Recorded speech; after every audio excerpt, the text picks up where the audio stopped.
পিছাইছে, এমন নরম তোষক, মনে হয় শুতে যাবেন তো মনে হয় উঠতে মনে হবে না, এরকমও তোষক হয়েছে, মানুষ তৈরি করেছে। তো বাদশাহ হামিদউদ্দিনের এরকম একটা বিছানা লাগা ছিল, প্রত্যেক দিন জোহরের নামাজের পর ওই বিছানা আরাম করতো। তো যে ওর একটা চাকরনি বিছানটা বিছাইতো, পারতো, রেডি করতো করার জন্য। একদিন বাদশাহ হামিদউদ্দিন এখানে আসেনি, ধরেন যে 10 মিনিট 15 মিনিট আধ ঘন্টা সময় আছে। এবার ওই চাকরনি বাদশার দাসিটে বিছানটাকে পেড়ে সুন্দর করে রেডি করে এরকম করে টিপে টিপে দেখছে। বলছে বাপ রে, কত নরম রে, কত মজা লাগবে এতে শুতে। একবার শুতে পাইতুম, কত আরামের বিছানিটা। আমরা চাকরনি কোথায় চোটাইয়ের পরে, কোথায় চৌকির পরে, আর নামতে আমরা বিছানা লাগিয়ে লাগে শুচ্ছি। এই বাদশার বিছানে আজকে ঘুমাবো।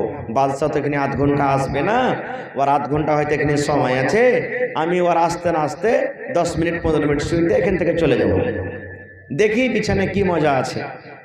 এই নিয়ত করে চাকরনি বিছানায় শুইতে গেছে। যেমনই শ্রোতা, এক তো চাকরনি যারা দাস দাসী হয়, বাড়িতে কাম কাজ করে, শরীরটা ক্লান্ত হয়ে থাকে, আর ওরকম নরম গদিওয়ালা বিছান যেমনই শুইতেছে, চোখটা বন্ধ হয়ে গেছে, ঘুমিয়ে গেছে। এবার বাদশাহ যখন দেখছে ওখানে যে ওর বিছানে একটা দাসী ঘুমিয়ে আছে, আর একটা দাসীকে তখন বলছে যে রে, চাবুকটা নিয়ে আয়। বাদশাহ বলছে চাবুকটা নিয়ে আয়। যে অন্য দাসে চাবুক নিয়ে এসে দিচ্ছে, বলছে আহারে, আইত্যাকে শেষ করে দিবে, এর গায়ের চামড়াকে উঠিয়ে নেবে, বাদশাহ ছাড়বে না। দাসীটা ঘুমিয়ে আছে, আর ঘুমের অবস্থাতে একবারে বাদশাহ চাবুকটা নিয়ে কইসে 2-4 চাবুক দিয়েছে তাকে, আর হাওমা হাওমা করে ঘুম থেকে চিৎকার করতে শুরু করেছে। এবার যখন তার ঘুম ভেঙেছে, দেখছে যে বাদশাহ আমাকে মেরেছে, তখন হাসতে শুরু করেছে চাকরনিটা, হা হা হা হা হা হা হা হাসতে শুরু করেছে। যত হাসে বাদশার মন খারাপ। তুই তো এক বেয়াদবি করলি যে আমার পিছনে সুতলি, আর তোকে মারনো, তুই না কেন্দ্রে তুই আরো হাসছিস, মানে আবার তুই একবারই দিয়ে দিলি। এবার যখন হাসতে থাকে, তখন বাদশাহকে বলছে যে রে আল্লাহর বান্দি, একটু খুলে বলতো যে তোকে আমি চাবুক লাগাচ্ছি, চাবুক লাগার পর তুই কান্দিস না, চোখ দিয়ে পানি ঝরে না, তুই না কেন্দ্রে তোর মুখ দিয়ে হাসি আসছে, কারণটা কি? এবার বাদশাহ কথাটা শুনে চাকরনি বলছে, মহারাজ, এই আপনার নরম গরম বিছানাতে আমি ঘুমাইলাম, হয়তো আমার ঘুম আধ ঘন্টা হয়েছে, কিংবা 25 মিনিট হয়েছে, কিংবা হয়তো 40 মিনিট আমি ঘুমালাম। এই ঘুমার কারণে আপনি আমাকে শাস্তি দিলেন। আমার গায়ে দেখেন 4 থেকে 5 বাড়ি কিংবা 10 বাড়ির মতো আমার গায়ে চাবুক পড়েছে। মহারাজ, আমার অপরাধ হলে একটাই, আমার গুনাহ হলো একটাই, আমার ভুল হলে একটাই। এই আধ ঘন্টা মতো আপনার বিছানায় আমি ঘুমালাম। আধ ঘন্টা বিছানায় ঘুমার কারণে যদি আমাকে 5 থেকে 10 বাড়ি 10 চাবুক আমাকে খেতে হয়, মহারাজ, একটু ওই দিনটাকে আপনি স্মরণ করেন, ওই কিয়ামতের দিনটাকে আপনি স্মরণ করেন, ওই বিচারের দিনটাকে আপনি স্মরণ করেন, ওই হিসাবের দিনটাকে আপনি স্মরণ করেন, যেদিন আল্লাহ তাবারাক ওয়া তাআলা আপনাকে বিচারের কাঠ ঘরাতে, হিসাবের কাঠ ঘরাতে আল্লাহ দাঁড় করিয়ে বলবেন, রাজা রে, তুই একটা আধ ঘন্টা তোর বিছানায় ঘুমার কারণে তোর চাকরনিকে দাসীকে তুই 5 থেকে 10 চাবুক মেরেছিলি। এই বাদশাহ, তুই প্রত্যেক দিন এই জোহর থেকে নিয়ে আসর পর্যন্ত এই বিছানায় ঘুমাস, 1.5 ঘন্টা 2 ঘন্টা করে তুই বিছানায় ঘুমাস। বল ফল বাদশাহ, এখন আজকে কিয়ামতের দিন, কিয়ামতের মাঠে তোর গায়ে কত চাবুক লাগতে পারে? এই আমার মালিক, এই বাদশাহ, আপনি জানলেন আধ ঘন্টা 15 ঘন্টাতে যদি আমার গায়ে 5 বাড়ি 10 বাড়ি পড়তে পারে, তবে আপনার প্রত্যেক দিন ডেইলি রুটিন আছে, আপনি 1 ঘন্টা 1.5 ঘন্টা করে বিছানায় ঘুমান, আমার সময়ের হিসাবে যদি আপনি করতে যান তাহলে 1.5 ঘন্টাতে প্রত্যেক দিনের বদলাতে আল্লাহ তাবারাক ওয়া তাআলা কিয়ামতের দিন আপনার গায়ে 25 চাবুক করে লাগাবেন। এবারে একদিনে যদি 25 চাবুক লাগায়, বলেন কয় বছর থেকে আপনি ঘুমাচ্ছেন? এবার বছরে আপনি 25কে আপনি গুনাহ করে দেন, কিয়ামতের দিন আপনার কত চাবুক লাগতে পারে? যেমন এক কথাটা বলা, ওরে সুবহানাল্লাহ, বাদশার হাত থেকে চাবুক পড়ে গেল, চোখ দিয়ে ঝরঝর ঝরঝর করে জল ঝরতে লাগলো, বাদশাহ কাঁদতে লাগলো। এবারে বাদশাহ হামিদউদ্দিন বলছেন, ও আমার দাসী, ও আমার চাকরনি, তুমি জীবন আমার পাল্টে দিলে, জীবন আমার তুমি বদলে দিয়েছো। আমি জীবনে কোনোদিন আখিরাত বলে ভাবিনি, জীবনে আমি কিয়ামত বলে ভাবিনি। আমি আজ থেকে ত্যাগ করে দিলাম, ত্যাগ করে দিলাম। আজ থেকে আমি তওবা করে নিলাম, আমি জীবন পর্যন্ত বেঁচে থাকা কালে এরকম বিছানায় ঘুমাবো না। 2 নম্বর কথা বাদশাহ বলছেন, এরে আমার দাসে শুনে লও, আজ থেকে তোমাকে আমি আজাদ করে দিলাম, তুমি আজ থেকে আমার বাড়িতে চাকর নিয়ে থাকবে না, তোমাকে আজাদ করে দিলাম, আজাদ করে দিলাম। তোমার ইচ্ছা যদি হয় আমার বাড়িতে থাকো, আর তোমার ইচ্ছা যদি হয় তুমি নিজের বাড়ি চলে যেতে পারো। কিন্তু সাথে সাথে বাদশাহ এলান করেছেন, এই শুনে নাও আল্লাহর বান্দি, যতদিন তুমি দুনিয়াতে বাঁচবে, আল্লাহ রাব্বুল আলামিন যতদিন তোমাকে দুনিয়াতে আয়াত দিবে, অতদিন পর্যন্ত তোমাকে আমি বেতন দেব, তোমার বেতন কাটবো না। নারে তাকবীর! তাহলে দেখেন, একটা দাসীর কথাতে জীবন পাল্টে গেল, জীবন বদলে গেল মানুষের। আর একটা মুসলিম শরীফের হাদিস, আল্লাহর নবী সাল্লাল্লাহু আলাইহি সাল্লামের সাথে যুদ্ধ করতে গেছেন, উহুদের লড়াই, উহুদের যুদ্ধ। এবারে একটা মুশরিকের দিক থেকে, বেঈমান কাফেরের দিক থেকে লড়াই করতে গেছে। যেমন আমরা টোনাতে ভুজা খেতাম না, মুড়ি, এই মতো ওই মুশরিক খুব লড়াকু পাহলমান যোদ্ধা মানুষ, টোনাতে করে খাজুর খেয়েছে, টোনাতে করে খাজুর খেয়েছে। লড়াইয়ের ময়দানে নবীজির সাথে লড়াই করতে গেছেন, মুসলমানের সাথে লড়াই করতে গেছেন। এবার কি ওর যে মনে হলো, ও খাজুর খেতে খেতে খেতে আল্লাহ রসুলের দলে চলে গেছেন, মাহফিলে চলে গেছেন। আল্লাহ রসুল যেই ঘরে আছেন, আল্লাহ রসুল যেই থাকার যে কামরা বানা হয়েছিল, যে জায়গা করা হয়েছিল, তাম্বু টাঙ্গা হয়েছিল, সে তাম্বুতে চলে গেলেন সেই মুশরিক। যাওয়ার পর তখন বলছেন, আল্লাহ রসুল, আমি মুশরিক হয়ে লড়াই করতে এসেছি, আমি যদি ফাঁক পাই তো আপনার গারদান উড়িয়ে দেব, আপনার সাথী যারা আছে ওদের সাথে আমি লড়াই করতে এসেছি। কিন্তু নবীজি, আজকে যদি আমি মুসলমান হয়ে যাই, আর মুসলমান হয়ে আপনার পক্ষে থেকে যদি আমি ওদের সাথে লড়াই করতে লাগি, তা আল্লাহ কি আমাকে জান্নাত দিবে? আমার গুনাহ কি মাফ হবে? ওই মুশরিক বলছেন আল্লাহ রসুলকে। রসুল বলছেন, হ্যাঁ, তুমি যদি মুসলমান হয়ে যাও, আমার প্রতি তুমি ঈমান আনো, আর লড়াই করতে করতে তুমি যদি শহীদ হয়ে যাও, আল্লাহ তাবারাক ওয়া তাআলা তোমাকে জান্নাত দান করবেন। সুবহানাল্লাহ! যেমনই কথাটা বলা, খাজুরের টোনাকে ফেলে দিলেন সে সাহাবী। খাজুরের টোনাকে ফেলে দিয়ে বলছেন, আল্লাহ বাঁচিয়ে রাখেতে ইনশাআল্লাহ জান্নাতের ভিতরে খাজুর খাবো, শহীদ হয়ে যেত।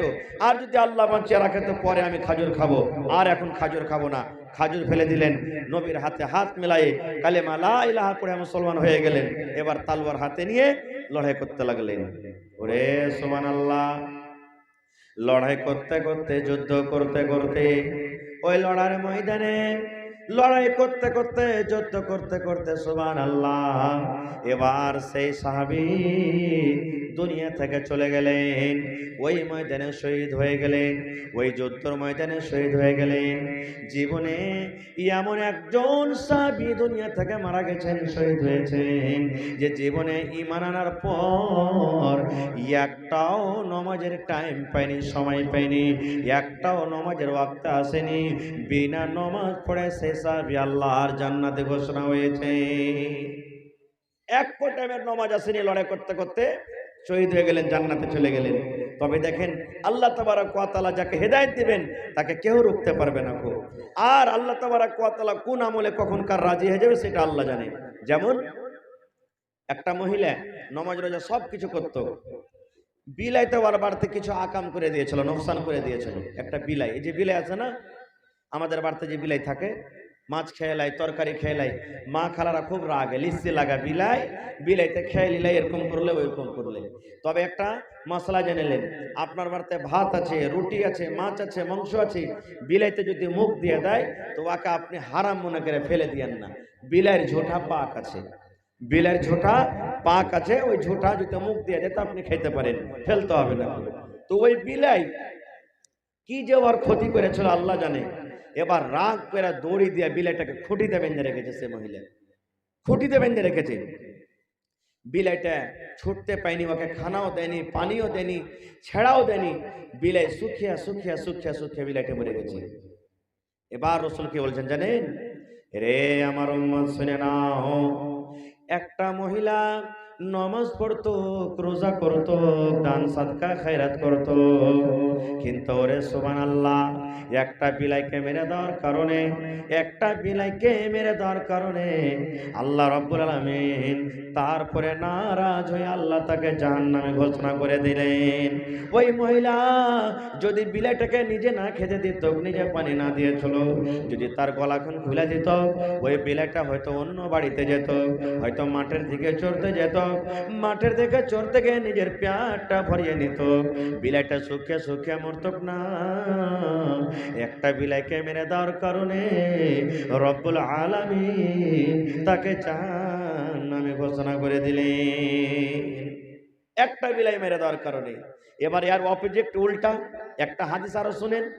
আল্লাহর রাসূল বলেছেন, একটা কুকুরকে পানি পান করায় একটা বেশ্যা, আমাদের ভাষাতে যাকে রান্ডি বলি, একটা বেশ্যা নারী জান্নাত চলে গেছে। হাদিসে এসেছে ইমরাতুন ফাহিশা। ওলামায়ে কেরাম বেঁচে আছেন, জিজ্ঞাসা করবেন। আল্লাহ রাসূল বলেছেন ইমরাতুন ফাহিশা, একটা বেশ্যা নারী জেনা ব্যভিচার করে বেড়াইতো। এবার রাস্তাতে হেঁটে চলে যাচ্ছে, হাঁটছে হাঁটছে হাঁটছে হাঁটছে। এবার গরমের টাইম, গরমের সময় খুব কড়াকড়ি রোদ। এইবারে দেখছে একটা ইন্দারার পাঞ্জরে একটা কুকুর ঘুরছে, জিহ্বা বের করে দিয়েছে, কুকুরটা পানি পান করব বলে, হ্যাঁ পানি তো তুলতে পারবে না কুকুর, কখন মাটিকে ক্যামেরা ক্যামেরা ধরছে, এত পিপাসা লেগেছে, আর ইন্দার পাঞ্জর পাঞ্জর ঘুরছে। যত আমার বুড়া বুজুর্গ বাপজিরা আছেন এখানে বসে, যত বুড়া বুজুর্গ নানারা বসে আছেন, দেখবেন ওদের যুগে ওরা ইন্দারাতে বেশি পানি তুলে খেয়েছে নাকি? কল তো ধরেনি, কিছুদিন থেকে হয়েছে, বেশিরভাগ ইন্দারাতে। গ্রামে একটা দুটা তিনটে ইন্দারা আছে, ইন্দারা থেকে পানি টুয়ে টুয়ে খাইত। তো ইন্দারার পাঞ্জর পাঞ্জর কুকুরটা ঘুরছে। এবার শোনেন ভাই, এবার সে মহিলা ওই জেনা করে বেড়াইতো, বেশ্যা নারী, রাস্তা দিয়ে হেঁটে চলে যায়, মনে কি এলো, মনে কোন আল্লাহর ডর ঢুকে গেল। এবার সেই মহিলা বলছেন, আল্লাহ জীবনে আমি কত পাপ করেছি রব্বুল আলামিন, জীবনে আমার দ্বারাতে কত গুনাহ হয়েছে আল্লাহ আমি জানি আর তুমি জানো। আল্লাহ আমার ইজ্জত কত লোকে দেখেছে, আল্লাহ জীবনে আমি কোনো পাপ, জীবনে কোনো নেকি করেছে কিনা আল্লাহ জানি না। মাবুদ রে, আমি যেটা পাপ করেছি, আমি যেটা গুনাহ করেছি, এই গুনার কারণে মনে হয় আল্লাহ তুমি আমাকে নারাজ হয়ে জাহান্নাম দিয়ে দিবে। কিন্তু আল্লাহ আজ একটা আমি নেকির কাম করব, আজ একটা আমি নেকির কাম করে রব্বুল আলামিন, সেই কামটা তোমাকে যদি ভালো লাগে, সেই কামটা যদি তোমাকে পছন্দ হয় রব্বুল আলামিন, তুমি আমার জীবনের জেনা করা গুনাহকে আল্লাহ মাফ করে তুমি জান্নাতে মহিলা ঘোষণা করে দিও। ওরে সুবহানাল্লাহ। আল্লাহ রাসূল বলেছেন, এই নিয়াত করে মহিলা, তার কাছে একটা ওড়না ছিল, দোপাট্টা ছিল। আমরা যখন টোনাতে ভুজা খাই, টোনাতে ভুজা খাই, আমরা যখন টোনা বানিয়ে রাখি, এই মতো মহিলা ওই দোপাট্টাকে মুড়ি খাওয়ার মতো টোনা বানিয়ে নিল। আর টোনা বানিয়ে লওয়ার পর ইন্দারাতে আস্তে আস্তে করে নামলো, আর আস্তে করে নামা পর ওরে সুবহানাল্লাহ এরকম ভাবে আস্তে আস্তে করে টোনা ভিজিয়ে ভিজিয়ে ভিজিয়ে ওড়নি দোপাট্টাকে ডোল করে ভিজিয়ে ভিজিয়ে, কারণ ওই ইন্দারার কাছে ডোল ছিল না, রস্সি ছিল না, পানি তো তুলতে হবে, পানি কেমন করে তুলবে?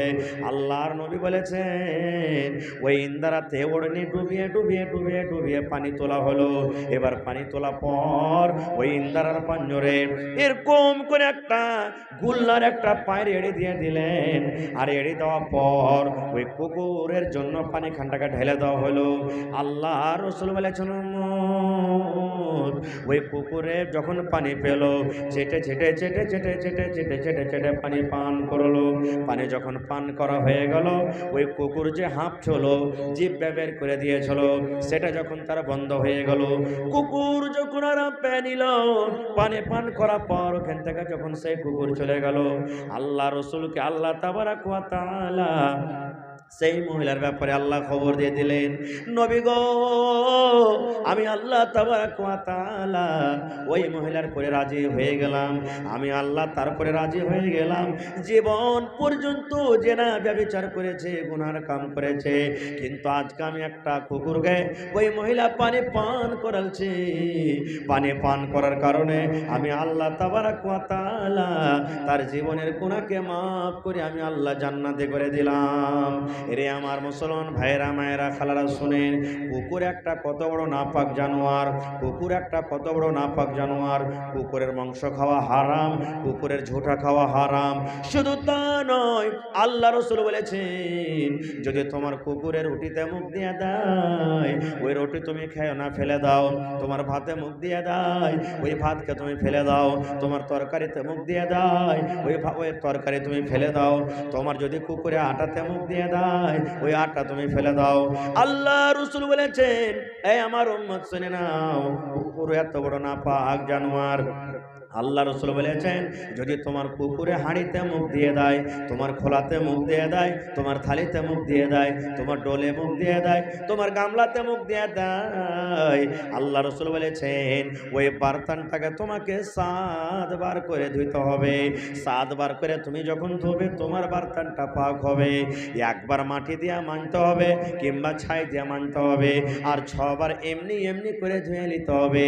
এই মুসলমান, হাদিসটা বলার আমার উদ্দেশ্য রে মুসলমান, একটা কুকুর এত বড় নাপাক জানোয়ার, একটা কুকুর এত বড় নাপাক জানোয়ার।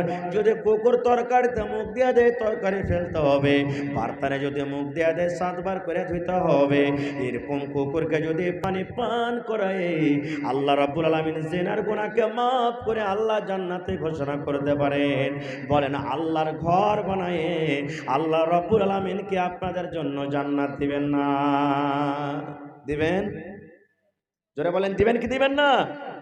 কুকুরকে পানি পান করায় যদি আল্লাহ জান্নাত দিতে পারে, জিনার গুনাহ মাফ করতে পারে, তবে মসজিদ নির্মাণ করে আল্লাহ তাবারাক ওয়া তাআলা জান্নাতে ঘর বানাবেন কি বানাবেন না? হানা বলেন ভাই, বানাবেন কি বানাবেন না? সুবহানাল্লাহ। ভাই আমার, আজকে আপনারা কত সুন্দর করে মসজিদ করেছেন। আল্লাহ রাসূল সাল্লাল্লাহু আলাইহি সাল্লাম যখন হিজরত করে মদিনা চলে গেলেন, মদিনাতে মসজিদ নেই, মসজিদ বানাইতে হবে। মুসলমানের পাহচান, মুসলমানের শান মসজিদ। নামাজ পড়তে হবে জামাতের সাথে। বাছাই করতে লাগলেন কোন জায়গাতে মসজিদ হবে, কোন জায়গাতে মসজিদ হবে। যে জায়গাতে মসজিদ এখন আছে, রাসূল বলছেন, এই জমিনটা কার গো? আল্লাহ রাসূল তো জানে না, নতুন নতুন গেছেন মদিনায়। তো মদিনার আনসারী সাহাবীরা বলছেন, হুজুর, এটা হলো সাহাল এবং সোহেল, দুটা ইয়াতিম বাচ্চা ওর জমিন। এটা রাসূল বলছেন যে, ওর বাপ মেনে কি না? তো না, ইয়াতিম বাচ্চা ওরা। বলছে, ডাকো দুটা ভাইকে। একজন চলে গেলেন, ও সাহাল সোহেল, আল্লাহ রাসূল তোমাদের দু ভাইকে ডেকে পাঠালছেন, কি কথা বলবেন, চলো। ওরে সুবহানাল্লাহ, দুই ভাই যেমন নবীর ডাক পেলেন, দৌড়াতে দৌড়াতে দৌড়াতে দৌড়াতে দৌড়াতে নবীর দরবারে হাজির হয়ে গেলেন। ইয়া রাসূলুল্লাহ, লাব্বাইক ওয়া সাদাইক। আল্লাহ নবী গো, আমরা দুটা ভাই হাজির হয়েছি। নবী গো, কি বলছেন বলেন। আল্লাহ রাসূল বলছেন, বাবারে ও সাহাল সোহেল, এই জমিনটা হলো কার রে বাবা? এই জমিনটা হলো কার?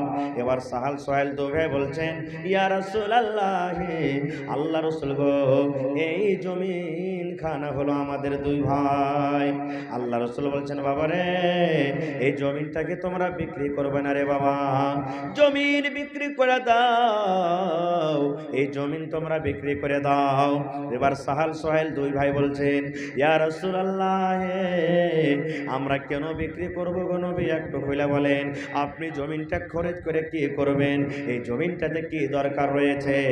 দয়া রাসূল বললেন, সাহাল ও সোহেল, শুনো রে, এই জায়গাতে আল্লাহর ঘর বনবে, আল্লাহর ইবাদতখানা বনবে, আল্লাহর ইবাদতখানা বনবে, আল্লাহর ঘর মসজিদ তৈরি হবে, যেখানে মানুষেরা 5 বার নামাজ পড়বে, মানুষেরা নফল নামাজ পড়বে, মানুষেরা তেলাওয়াত করবে, মানুষেরা ফরজ নামাজ পড়বে, মানুষেরা তারাবির নামাজ পড়বে, কত রকম ইবাদত বান্দেগি করবে। মানুষ রাতে দিনে গুনাহ করবে, আর গুনাহ পর এই মসজিদে এসে বলবে রব্বানা আতিনা ফিদ দুনিয়া হাসানা ওয়া ফিল আখিরাতি হাসানাতাও ওয়া কিনা আযাবান্নার। এই করে করে দোয়া করবে। সাহাল সোহাইল এই জায়গাতে আল্লাহর ঘর বনবে বাবারে। এই জন্য তোমরা দুইটা ভাই এই মসজিদ খানটা তোমরা এই জমিন খানা বিক্রি করে দাও।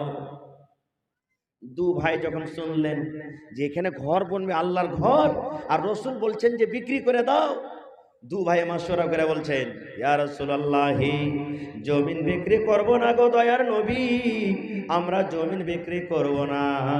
আপনি যদি এখানে আল্লাহর ঘর বানাবেন, আপনি যদি এখানে আল্লাহর ঘর বানাবেন, আপনি যদি মসজিদ নির্মাণ করবেন, আমরা দুটা ভাই তাইয়ার আছি, টাকা নেব না গো নবীজি। আমরা দুটা ভাই আমরা আল্লাহর জন্য এই জমিন আমরা ওয়াকফ করে দিলাম, দান করে দিলাম, আপনাকে দিয়ে দিলাম, আপনি আল্লাহর ঘর তৈরি করেন। দয়ার রাসূল বললেন সাহাল, তোমাদের দান লওয়া হবে না রে, তোমরা বিক্রি করে দাও, এই জমিনকে তোমরা বিক্রি করে দাও, তোমাদের দান লওয়া হবে না, তোমাদের দান লওয়া হবে না। ইয়াতিম বাচ্চা দুটার চোখ দিয়ে পানি ঝরছে আর বলছেন ইয়া রাসূলুল্লাহ, আমরা দু ভাই ইয়াতিম, আমাদের বাপ নাই, বাপ হারা বলে আমাদের দানকে আপনি হেকারত করছেন নাকি? আমাদের বাপ নাই বলে আপনি দান নেবেন না? আল্লাহ রাসূল বলছেন সাহাল সোহেল রে, এরকম কথা তোমরা বলিও না রে বাবা, তোমাদের বাপ নাই বলে দানটাকে হেকারত করছি, তোমাদের বাপ নাই বলে তোমাদের জমিনটা নিব না, এরকম কথা নয়। আজকে তোমরা দুটা বাচ্চা ইয়াতিম হয়ে আছো, তোমাদের বাপ নাই, মাথার ছায়া হারিয়ে গেছে, তোমরা এখনো ছোট হয়ে আছো, এখন যদি তোমরা এই জমিনটা দান করে দাও, পরেকার লোকেরা বুঝবে না, হয়তো আমার পরে তখন তারা মিথ্যা কলঙ্ক লাগাবে। তোমাদের নবী দেখো কেমন রে, দুটা ইয়াতিম বাচ্চার কাছ থেকে জবরান জমিন কেড়ে ওখানে আল্লাহর ঘর তৈরি করেছে, যেন পরে লোকেরা আমাকে এরকম কথা না হয়। এই মুসলমান, এই ঘটনাটা বলার উদ্দেশ্য আমার এই রে মুসলমান, এই সাহাল সোহেল আজকে কে হবেন? ওরে সুবহানাল্লাহ, সাহাল সোহেল মসজিদের জন্য জমিন দান করতে রাজি হয়েছিলেন, সাহাল সোহেল মসজিদে জমিন দিয়েছেন। আজকে আপনাদের কাছে বেশি চাইব না রে মুসলমান, আল্লাহর ঘর আপনারা তৈরি করে দিয়েছেন, আল্লাহর ঘরের জন্য মাত্র 100টা লোক চেয়েছে। কোন আল্লাহর বান্দা আছেন মাওলানা আমি 10,000 দিব, মাওলানা আমি 5,000 দিব, মাওলানা আমি 50,000 দিব, মাওলানা আমি 5 টাকা দিব, 500 টাকা দিব? শুধু তা নয় এ মুসলমান, আল্লাহ রাব্বুল আলামিন কার আমলে কখন রাজি হয়ে যাবেন আল্লাহ জানেন। একটা খাজুরের গাছের বদলাতে আল্লাহ তাবারাক ওয়া তাআলা জান্নাতের ভিতরে একটা গাছের এলান করে দিয়েছে। বলবেন